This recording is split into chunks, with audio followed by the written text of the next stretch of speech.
Mac, before that. Body Shop, before that.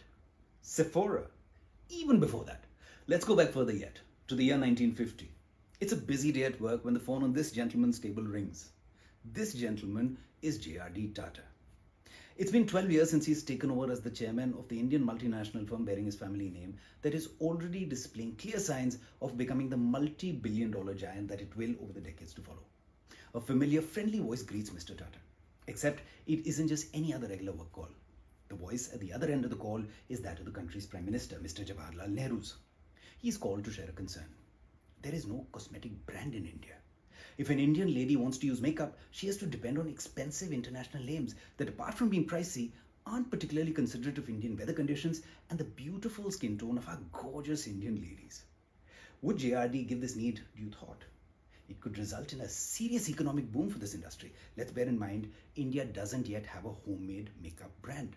Sure enough, Mr. Tata gets to work almost right away. One of his group companies is involved in the production of coconut oil. He establishes a subsidiary firm linked to this company for supply of the basic raw materials for cosmetics production. He then handpicks a team to deliver upon his vision of a true blue made in India product. There are some challenges along the runway though. To create a strong perfume base for his brand, he needs to enlist the expertise of master perfumers with experience within the cosmetics domain. He enrolls the services of two firms, Renoir and Robert Piguet, two celebrated French perfume producers, but in a strictly consultancy capacity. The brand's product signature is now shaping up beautifully, but there is a concern. They still don't have a brand name. A team representing the Tata Group is sent to Paris to put their heads together with their French counterparts to address this challenge. This is where this gentleman steps in. Not literally, but his work does. His name is Leo Delibes and he's a well-known French composer.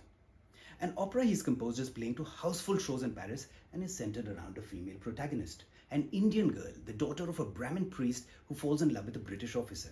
A forbidden love story, as you'd imagine. The heroine's name is the French translation of the Indian goddess of wealth and prosperity, who stands for power, fortune and beauty. When the Tata team hear about this opera from their French counterparts, they know they've found their brand's name. Like the goddess, this brand will stand for the face of the strong, elegant Indian woman, a prosperous symbol of beauty with divine powers. And so it goes from Lakme to its French translation, Lakme.